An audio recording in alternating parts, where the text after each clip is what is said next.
एक पाठ का शीर्षक है दुख का अधिकार, जिसे लिखा गया है यशपाल जी के द्वारा। उस पाठ को हम पढ़ेंगे। प्यारे विद्यार्थियों, इस पाठ की शुरुआत हो चुकी थी। आपने इस से पूर्व तीसरे क्लास में आपने लेखक के परिचय के बारे में, उनकी रचनाओं के बारे में आपने पढ़ा था और फिर हमने पाठ की शुरुआत की थी और हमने अब तक इस पाठ में पढ़ा कि जो गरीब, जो वंचित, जो बेसहारा, इस प्रकार के जो लोग होते हैं, क्या उनको दुख का अधिकार नहीं होता, अर्थात क्या वो दुख नहीं मना सकते। लेखक ये कहना चाहता है कि उनको भी दुख मनाने का अधिकार है, परंतु उनकी कुछ मजबूरियां होती हैं, उनकी कुछ लाचारियां होती हैं, जिसकी वजह से वो अपने दुख को पूरी तरह से व्यक्त नहीं कर पाते हैं और वो गरीब होते हैं। अतः वो दुख न मना करके और दुख को अपने दिल में छुपा करके वो रोटी रोजी कमाने के लिए वो बाजार में आ सकते हैं। आपने पढ़ा था कि किस प्रकार से तो एक विधवा जो थी, जिसके जवान बेटे की मृत्यु हो गई और वो उसी दिन जो है अपने बेटे की मृत्यु का शोक न मना करके बाजार में आकर खरबूजे बेचने लग गई थी। और बाजार के अंदर जितने भी जो लोग वहां पर आसपास में जो खड़े थे, वो उस विधवा के दुख को न समझ करके उसके ऊपर टिक्का टिप्पणी कर रहे थे। और इसी तरह से हमने पढ़ा था कि जो परचून की दुकान पर बैठे हुए लाला जी जो थे, वो ये कह रहे हैं, क्या कह रहे हैं? परचून की दुकान पर बैठे लाला जी ने कहा, अरे भाई, उनके लिए मरे जे का कोई मतलब ना हो, पर दूसरे के धर्म ईमान का तो ख्याल रखना ही चाहिए। यानी कि वो लाला जी जो है, लाला जी जो दुकानदार जो है, दुकान पे वो मतलब दुकान में जो सामान बेचने वाले लाला जी है, वो कह रहे हैं कि अरे इनको अपने धर्म से कोई मतलब नहीं, लेकिन दूसरे के धर्म का तो ख्याल रखना चाहिए। धर्म ईमान, धर्म और ईमान द्वंद्व समास। जवान बेटे के मरने पर 13 दिन का सूतक होता है। सूतक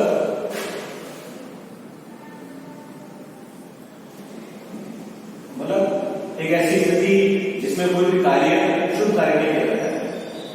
शुभ कार्य करना वर्जित होता है, उसे कहते हैं सूतक।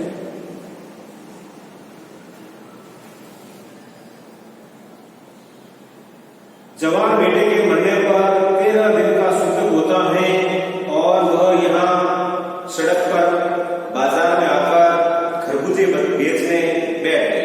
यहां तक हमने पढ़ लिया था, आज हम यहां से 1000 आदमी आते जाते हैं, कोई क्या जानता है कि इसके घर में सूतक है। यानी कि ये बतलाया गया है कि ये महिला जो यहाँ पर बाजार में खरबूजे बेच रही है, बाजार के अंदर बहुत से लोग आते हैं, हजारों लोग आते हैं और उनको ये पता नहीं है कि इस महिला के घर में क्या है, सूतक है, अर्थात इसके बेटे की मृत्यु हुई है। कोई इसके खरबूजे खा ले तो उसका ईमान धर्म कैसे रहेगा, क्या अंधेर है। अब वो कह रहे हैं कि भाई बाजार के अंदर जो भी लोग आते हैं उनको ये पता है नहीं कि इस महिला का जो है जवान पुत्र की मृत्यु हो गई है और ये खरबूजे बेच रही है, वो तो अनजान है। और वो इसे खरबूजे लेके खाएंगे तो उनका धर्म ईमान का क्या होगा, अर्थात उनका धर्म और ईमान नष्ट हो जाएगा। पास पड़ोस की दुकानों से पूछने पर पता लगा उसका 23 वर्ष का जवान लड़का, घर में उसकी बहू और पोता पोती है। अब उस महिला के बारे में बताया गया है जो कि खरबूजे बेच रही है। लेखक को यह पता चला कि इसका जवान लड़का था जिसकी उम्र 23 वर्ष थी और अब इसके घर में क्या है, उसकी बहू मतलब अपने बेटे की पत्नी और पोता पोती है। ये द्वंद्व समास के उदाहरण है। पोता पोती पहले तो मैं इसका अर्थ बताता हूं। बेटे के बेटे और बेटी। पोता का मतलब क्या होता है? बेटे का बेटा। पोती का मतलब होता है बेटे की बेटी। समास होता है द्वंद्व समास। द्वंद्व समास यानी मतलब है द्वंद्व समास। समास में कैसे करेंगे? पोता और पोती। ये पोता और पोती का मैंने दोनों समास करके समास कर दिया है।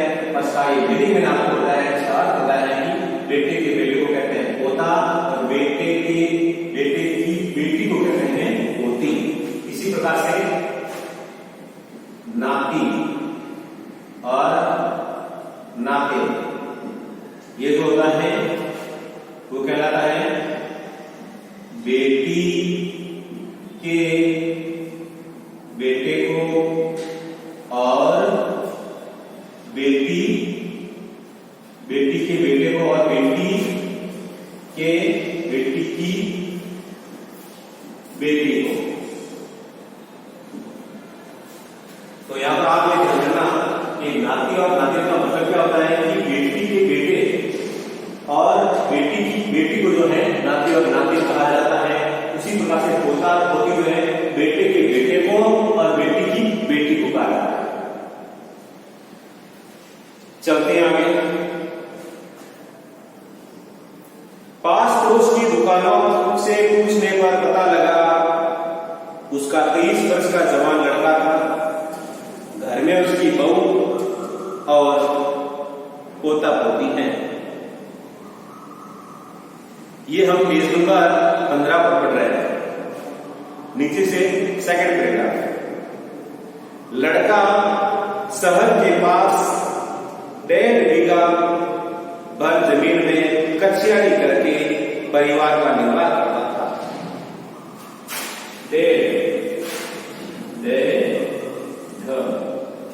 इसका होता है 1 से 1/2 ना। और बीघा जो है क्या है? जमीन नापने की इकाई। लड़का शहर के पास 1.5 बीघा भर जमीन में कच्चे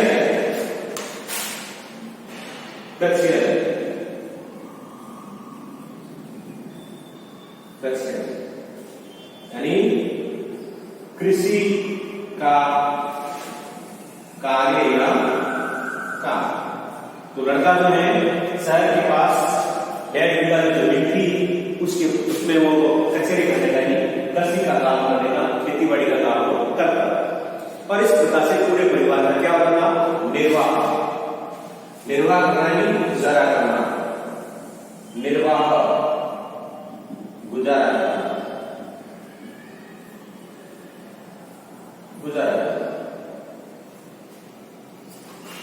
खरबूजों की डलिया बाजार में पहुंचाकर कभी लड़का स्वयं सौदे के पास बैठ गया। सौदा आता बेचने की वस्तु, सौदा है बेचने की वस्तु। खरबूजों की डलिया बाजार में पहुंचाकर, डलिया नहीं टोकरी, डलिया टोकरी या टोकरी।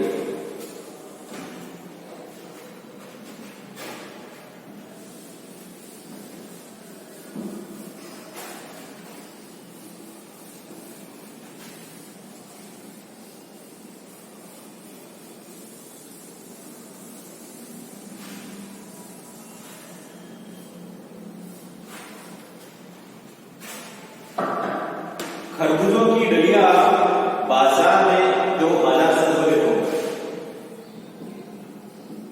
बाजार, ये नुक्ता लगा हुआ है,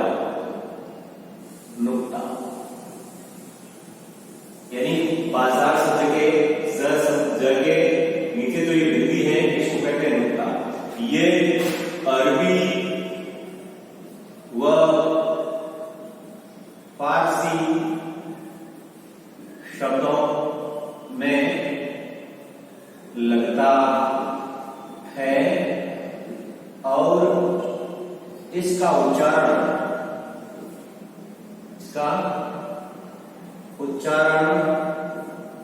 ह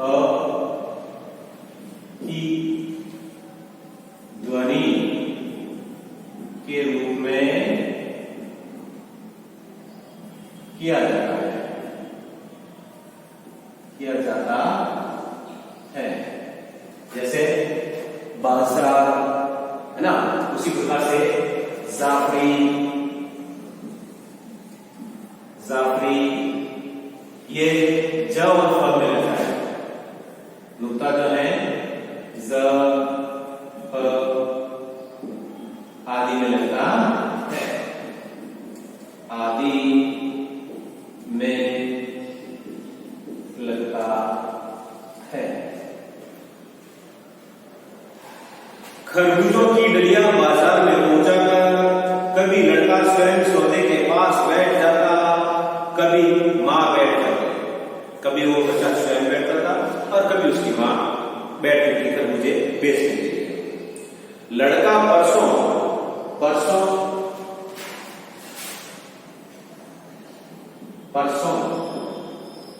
कल के पहले का दिन, उसको कहते हैं परसों।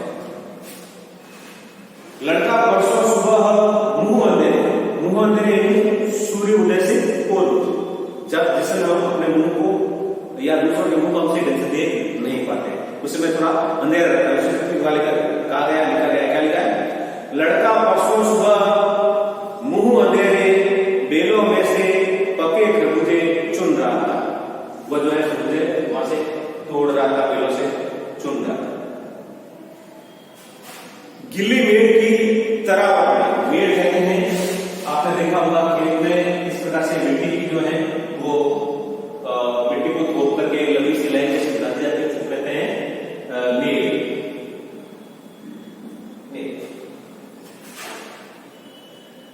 लड़का परसों सुबह मुंह अंधेरे बेलों में से पके खरबूजे चुन रहा था। गिली मेड़ की तरावट में, तरावट कहते हैं तारी, ठंडक में विश्राम करते हुए एक सांप पर लड़के का पैर पड़ गया। सांप ने लड़के को डस दिया। वहां पर सांप बैठा हुआ था, ठंडक थी और अनजाने में उस लड़के का पांव सांप के ऊपर पड़ गया और सांप ने उस लड़के को डस दिया। लड़के की बुढ़िया मां बावली होकर ओझा को बुला गई। अब मां तो मां होती है, जैसे ही मां को पता चला कि मेरे बेटे को सांप ने डस लिया है, तो बावली अर्थात पागल जैसी हो गई थी, पागल के समान हो गई थी। और वो जाकर किसको बुला के गई? ओझा को।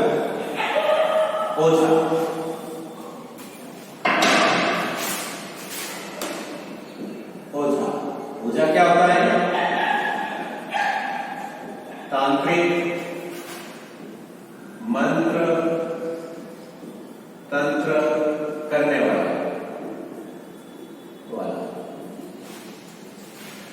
लड़के की बुढ़िया मां बावली होकर ओझा को बुला गई, झाड़ना फूकना हुआ। अब वो तांत्रिक आए और तांत्रिक ने क्या किया? उस लड़के का सांप का जहर उतारने के लिए मंत्र तंत्र करने लगे। झाड़ना फूकना हुआ, नाग देव की पूजा हुई। नाग देव की पूजा की गई कि भाई इसका जो है जहर उतर जाएगा, इसे इससे मुक्ति मिल जाए। पूजा के लिए दान दक्षिणा चाहिए। अब नाग देव की पूजा की गई। अब जो तांत्रिक आया है, जो ओझा है, उसको उस पूजा के बदले में क्या चाहिए? दान दक्षिणा। दान दक्षिणा तो इसका हो जाएगा दान के लिए दक्षिणा। दान के लिए समास वही तत्पुरुष समास। तत्पुरुष समास। अब यहां पर तत्पुरुष समास है, आप दान और दक्षिणा नहीं कर सकते। ज्यादातर जो है इससे ये होगा कि दान के लिए दी जाने वाली दक्षिणा को कहते हैं दान दक्षिणा। पूजा के लिए दान दक्षिणा चाहिए। घर में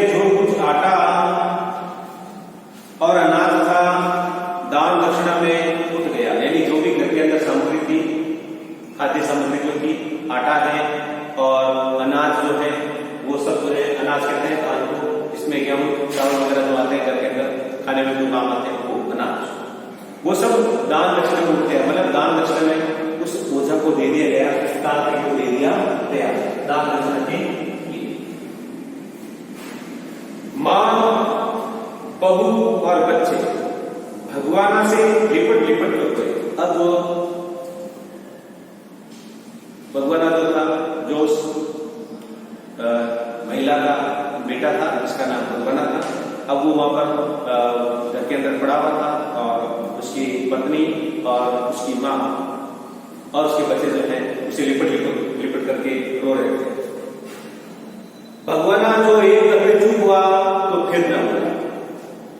सर्प के विष से उसका सब बदन काला पड़ गया था। अब उस जहर की वजह से भगवाना का पूरा शरीर जो था वो काला पड़ गया था, नीला सा पड़ गया था। और फिर भगवाना की क्या हो गई, मृत्यु हो गई। जिंदा आदमी नंगा भी रह सकता है, जिंदा आदमी नंगा भी रह सकता है, परंतु मुर्दे को नंगा कैसे विदा किया जाए। देखो क्या बात रखी लेखक ने कि जिंदा आदमी जो होता है वो अभावग्रस्त जीवन भी जी सकता है, वो कम वस्त्रों में भी जीवन जी सकता है, परंतु जो मर गया है, जो मुर्दा है, उसको हम नंगा कैसे विदा कर सकते हैं, अर्थात उसको नंगा विदा नहीं कर सकते। ये ऐसा एक ऐसी सोच है समाज की कि भाई जो मुर्दा जो होता है उसको नए वस्त्र पहना करके या उसको नए कपड़े में लिपेट करके उसको उसका अंतिम क्रिया की जाती है। जिंदा आदमी नंगा भी रह सकता है, परंतु मुर्दे को नंगा कैसे विदा किया जाए, उसके लिए तो बजाज की दुकान से, बजाज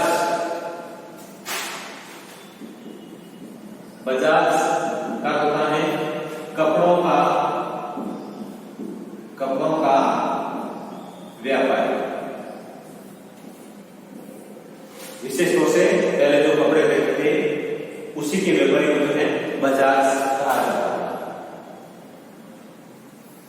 बजाज की दुकान से नया कपड़ा लाना ही होगा, चाहे उसके लिए मां के हाथों की छन्नी कतना ही क्यों न मिल जाए। देखिए मजबूरी देखिए आप, जवान बेटे की मृत्यु हो गई है, लेकिन जवान बेटे को नंगा विदा नहीं किया जा सकता।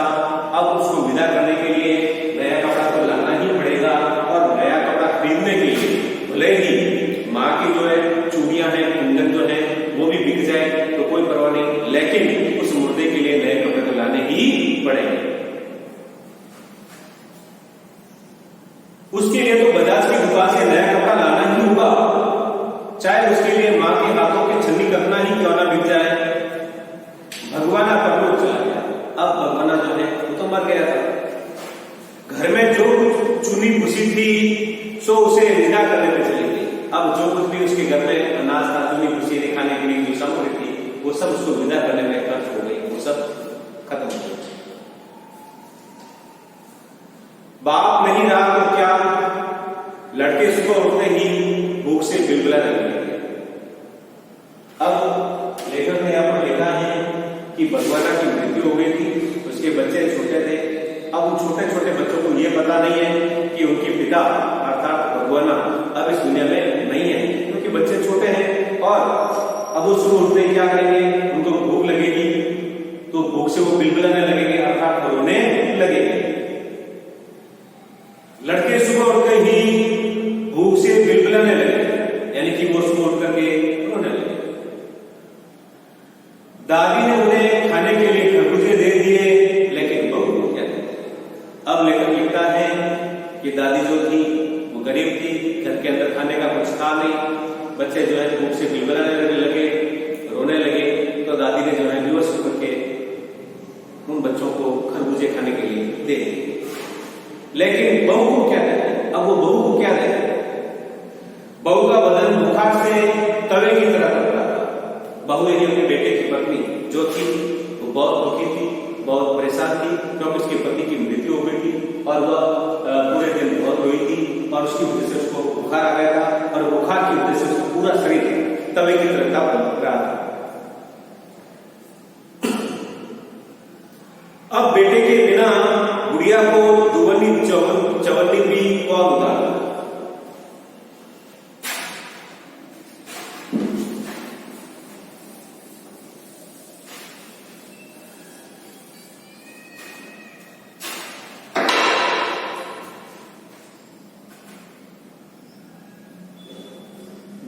दुअली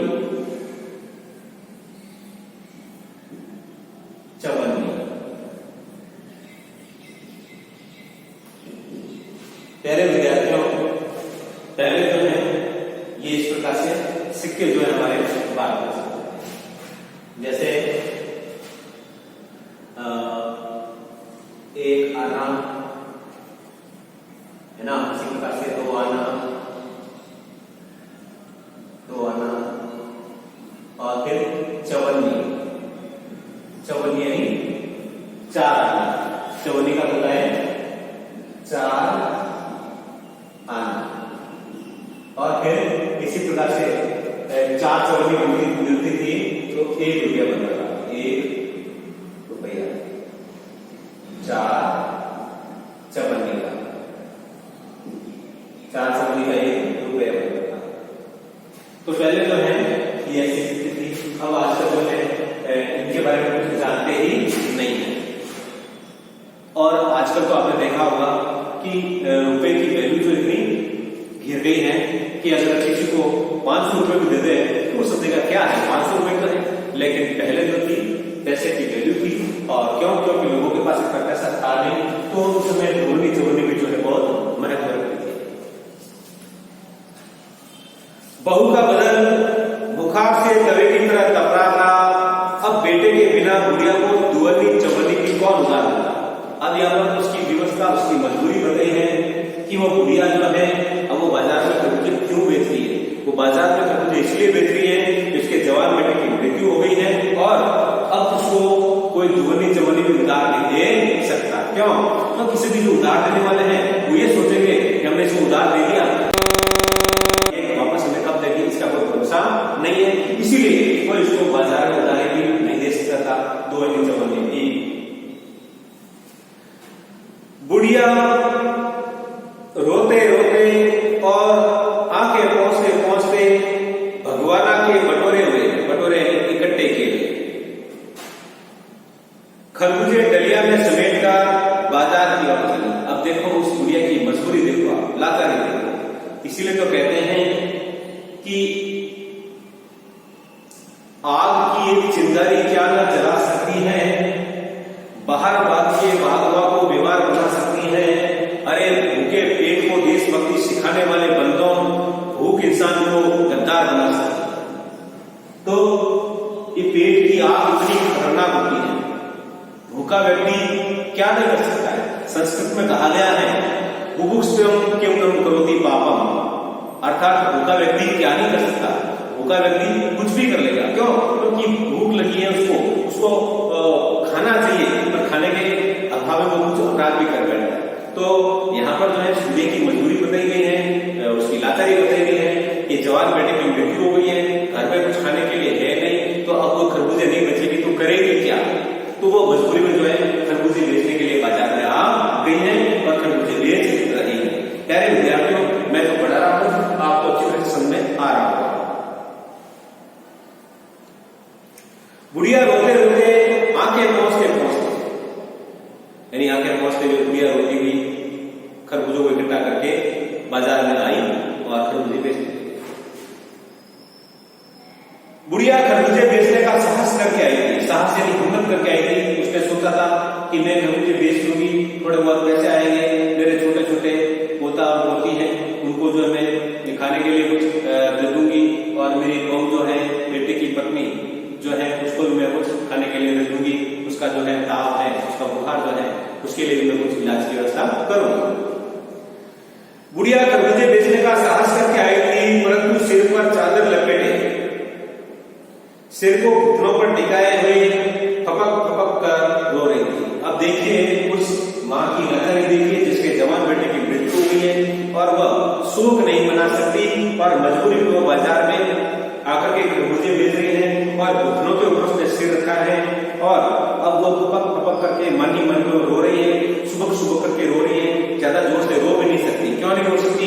अगर वो रोना शुरू कर देगी तो फिर कोई लोग उसके पास आएंगे नहीं, कोई लोग उसके पास आएंगे नहीं, तो उसे खरबूजा खरीदेंगे नहीं। इसीलिए वो अपने दुख को दिल में ही छुपाए हुए, मन में छुपाए हुआ रो रही है, लेकिन ज्यादा जोर से नहीं, क्योंकि वो बहुत दुखी थी।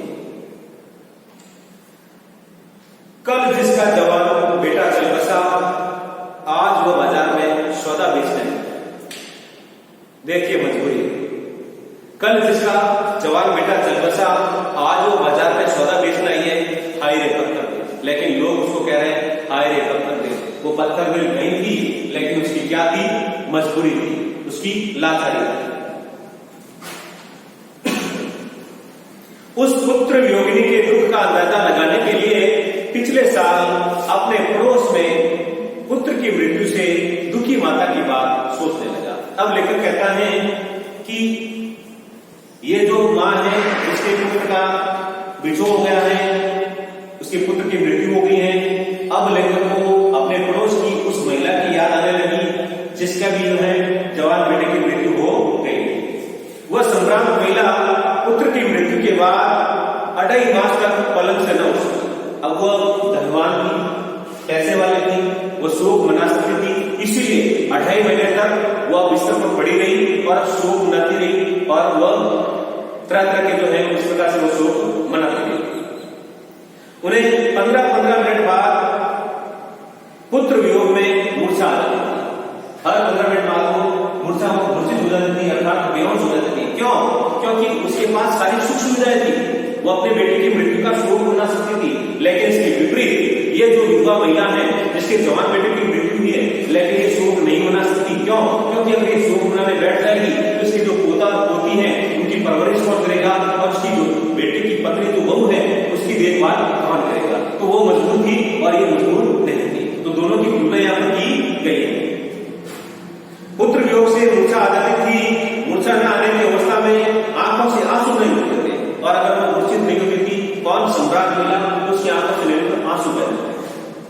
दो डॉक्टर हरदम सिरा में बैठे रहते थे। अब वो पैसे वाले थी, कोई कमी थी नहीं, तो डॉक्टर हमेशा उसके पास बैठे रहते थे कि उसका इलाज कर सके। हरदम सिर पर बर्फ रखी जाती थी और उसके दुख को कम करने के लिए, ताप को कम करने के लिए उस सम्राट महिला के सिर पर बर्फ से सेक किया जाता था। शहर के लोगों के मन में उस पुत्र शोक से द्रवित हो गए थे। जो शहर के दूसरे लोग जो थे वो भी जो उसके दुख में दुखी थे, उसके दुख में शरीक हो गए थे। आपने देखा होगा कि गरीब आदमी के दुख में कोई भागीदार नहीं होता है, लेकिन अगर कोई सम्राट है, कोई पैसे वाला है, तो उसके दुख में सभी दुख प्रकट करते हैं। मैं किसी का नाम तो नहीं लूंगा, लेकिन आपने देखा होगा कि एक बॉलीवुड एक्ट्रेस जो मर गई थी, उसके लिए जो है पूरे हिंदुस्तान में कितने लोग जो थे वो रो रहे थे और बहुत से नाटक कर रहे थे। क्यों? क्योंकि वो पैसे वाली थी, उसका एक समाज में ऊंचा स्तर था। लेकिन ऐसे आप नहीं देखा होगा, जो गरीब होते हैं, बेसहारा होते हैं, मजबूर होते हैं, वो मरते हैं, उनको जितना दुख होता है उसको उसके दुख से किसी को कोई लेना देना है ही नहीं।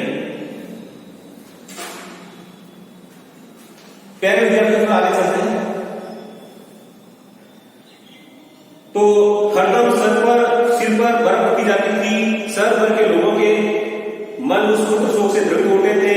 तब मन को सूझ का रास्ता नहीं मिलता तो बेचैनी से कदम तेज हो जाते हैं, और उसी हालत में नाक ऊपर उठाए वह रास्तों से ठोकरें खाता मैं चला जा रहा था, सोच रहा था। अब लेखक कहता है कि उसकी वो मजबूरी थी उस गरीब विधवा की, और मैं उसके दुख को दूर नहीं कर सकता था, इसलिए मैंने उसकी ओर देखा नहीं, मैं ऊपर देख करके चल रहा था और रास्ते में ठोकर भी खाया। शोक करने, गम मनाने के लिए भी सहूलियत चाहिए। सहूलियत यानी सुविधाएं चाहिए। शोक मनाना है तो उसके लिए भी सुविधाएं चाहिए, तो ही आप शोक मना सकते हैं। दुखी होने का भी एक अधिकार होता है, और आखिर में लेखक कहता है कि दुखी होने का भी क्या होता है? एक अधिकार होता है, और ये दुख का अधिकार हर किसी को होता नहीं। जिस प्रकार से उस विधवा महिला का दुख मनाने का उसको अधिकार नहीं था, क्योंकि उसके जवान बेटे की मृत्यु हो गई थी, लेकिन उसकी मजबूरी थी, वो फिर आपके घर मुझे भेज रही थी। जबकि सम्राट महिला जो थी उसके पास सारी सुख सुविधाएं थी, डॉक्टर उसके पास आते थे और वो दुख मना रही थी, उसको दुख मनाने का अधिकार था।